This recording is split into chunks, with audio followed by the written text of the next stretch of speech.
వీటెన్ news కి స్వాగతం. మాజీ ప్రధాని మన్మోహన్ సింగ్ మరణం పట్ల రవాణా మరియు బీసీ సంక్షేమ శాఖ మంత్రి పొన్నం ప్రభాకర్ తీవ్ర దిగ్భ్రాంతి వ్యక్తం చేశారు. 15వ లోక్సభ సభ్యుడిగా ఉన్నప్పుడు ఆయనతో కలిసి అనేక సమావేశాల్లో పాల్గొన్నారని గుర్తు చేశారు. మన్మోహన్ సింగ్ గొప్ప రాజనీతిజ్ఞుడు. భారత ఆర్థిక వ్యవస్థలో నిలదొక్కుకోవడానికి ఆయన ఎన్నో సంస్కరణలు చేశారని మంత్రి పొన్నం ప్రభాకర్ పేర్కొన్నారు. 2004-14 మధ్య దేశ ప్రధానిగా ఆయన ఎన్నో సేవలు చేశారని, ఉపాధి హామీ, సమాచార హక్కు చట్టం తదితర చట్టాలు తెచ్చి దేశ రూపురేఖలు మార్చారని మంత్రి పొన్నం ప్రభాకర్ గుర్తు చేసుకున్నారు. 10 సంవత్సరాలు ప్రధానిగా చేసిన అత్యంత నిరాడంబరుడుగా ఉండేవారని గుర్తు చేసుకున్నారు. తెలంగాణ రాష్ట్ర ఏర్పాటులో మన్మోహన్ సింగ్ పాత్ర మరోలేదని మంత్రి అన్నారు.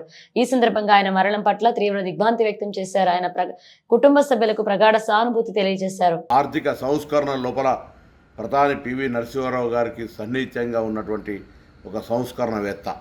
అంతేగాక భారతదేశంలో యూపీఏ కాలంలో 2004 నుంచి 2014 లోపల ఉపాధి హామీ పథకంతో పాటుగా విద్యా హక్కు, రైట్ టు ఇన్ఫర్మేషన్, భూసేకరణ యాక్ట్, ఇట్లా అనేకమైన చారిత్రాత్మక చట్టాలు తెచ్చినటువంటి మన్మోహన్ సింగ్ గారు మృతి పట్ల తీవ్ర సంతాపాన్ని వ్యక్తం చేస్తూ వారి కుటుంబ సభ్యులందరికీ నా ప్రగాఢ సానుభూతిని వ్యక్తం చేస్తాను. 15వ లోక్సభలో నా సహచార ఎంపీలందరి పక్షాన మేమంతా కూడా వారితో చాలా సాన్నిధ్యంగా 5 సంవత్సరాలు గడిపేటువంటి అవకాశం దొరికింది.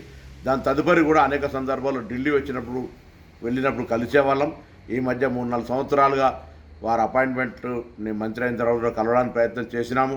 అనారోగ్య రీత్యా కలవలేకపోయినా వారు 92 సంవత్సరాలు అనేకమైనటువంటి అవార్డులు, అనేకమైనటువంటి కీర్తి ప్రతిష్ట సంబంధించినటువంటి గొప్ప వ్యక్తి. వారి ఆత్మకు శాంతి చేకూరాలని, వారిచ్చిన సాన్నిధ్యం భవిష్యత్ రాజకీయాల్లో తప్పకుండా మాపై ప్రభావం చూపెడుతుంది.